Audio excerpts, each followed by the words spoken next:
अस्सलामु अलैकुम। फखर न्यूज़ के साथ मैं हूँ सादिया बतूल। सबसे पहले शामिल करेंगे आज की अहम खबरें। लाहौर से हमारे bureau chief Punjab GS Ayub की रिपोर्ट। Central park housing society Lahore में सीरत प्रोग्राम का इनेकाद प्रोफेसर डॉक्टर सईद शाहिद के वसी लॉन में हुआ।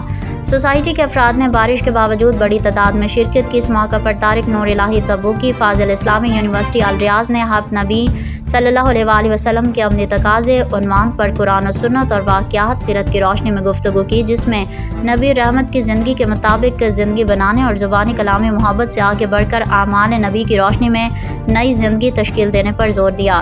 पैरवी अहकाम नबी करीम पर अमल करके हब अल्लाह और रसूल को अवलियत देने पर मुतवज्जे किया। प्रोग्राम के निज़ामत के फ़राइज़ इंजीनियर मोहम्मद आज़म साजिद ने निहायत उम्दगी से अदा करते हुए यक रंग हयात पर कारबंद होने, सीरत के मुताबिक माशरे को बनाने पर जोर दिया।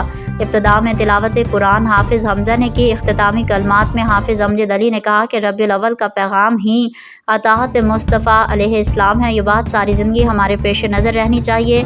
दुआ के बाद शुरका की तवाज़ु की गई। इंतज़ामिया में engineer Mohammad Ahmed Bhatt, in charge central park Abdul Hameed Gujjar, इलाके की सियासी शख्सियतों इंजीनियर फवाद आज़म, सैफुल इस्लाम और रिजवान भट्ट शामिल थे।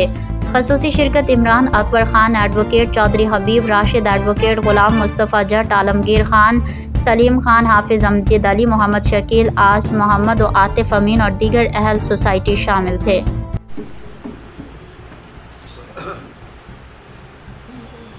खैर तारिक भाई हमारे सामने सीरतुन नबी के हवाले से गुफ्तगू कर रहे थे और मुख्तसर वक्त में इंतहाई जामे रखी हैं। अल्लाह ताला से दुआ है कि वो हमें इस पर अमल करने की तौफीक दे।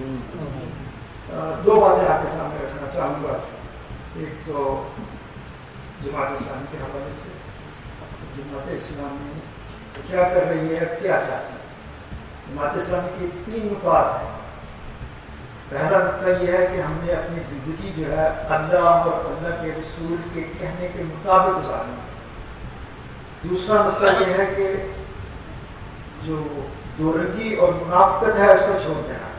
और तीसरी चीज़ यह है कि जो हमारे सरबराहान हैं उनको हमने रिप्लेस करना है नेक और साले लोगों से।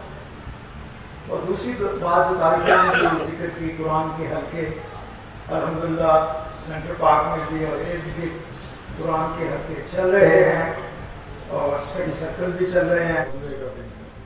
आज बदले का दिन है क्योंकि यहाँ से निकाला गया था और एक लंबी मुशक्कत के बाद आप सल्लल्लाहु अलैहि वसल्लम को फतह नसीब हुई और दिलों पर हुकूमत कायम हो गई थी। तो रसूल अकरम सल्लल्लाहु अलैहि वसल्लम ने कहा कि नहीं, फतह का दिन नहीं, आज आम माफ़ी का दिन। अपने दुश्मनों को भी माफ़ कर दिया। वाशी जो बाद में रज़ी अल्लाह ताला अन्हु हुए, उस वक्त तक उन्होंने कहा या रसूल अल्लाह, अगर मैं इस्लाम कबूल कर लूँ मैं तुम्हें भी माफ़ी, बस ये करना कि मेरे सामने न बैठो। बस सबसे बड़ी रसूल अकरम सल्लल्लाहु अलैहि वसल्लम को उन्होंने तकलीफ दी थी। हज़रत हमज़ा रज़ी अल्लाह ताला अन्हु को कत्ल कर दिया, शहीद कर दिया था। जो अपने गुनाहगार को माफ़ करना, जो सामने खड़ा हो और आपकी पूरी दस्तरस हो, ये आम आदमी का काम नहीं, जो रसूल अकरम से उसका इजाज़ था। उसके बाद आप सल्लल्लाहु अलैहि वसल्लम ने इधर उधर देख के फरमाया कि बिलाल को बुलाओ। हज़रत बिलाल रज़ी अल्लाह ताला को बुलाया गया और कहा कि बिलाल बैतुल्लाह के ऊपर चले जाओ। साथियों ऊपर वक्त नहीं है। मज़ीद खबरों और अपडेट्स के लिए देखते रहिए फखर न्यूज़ HD।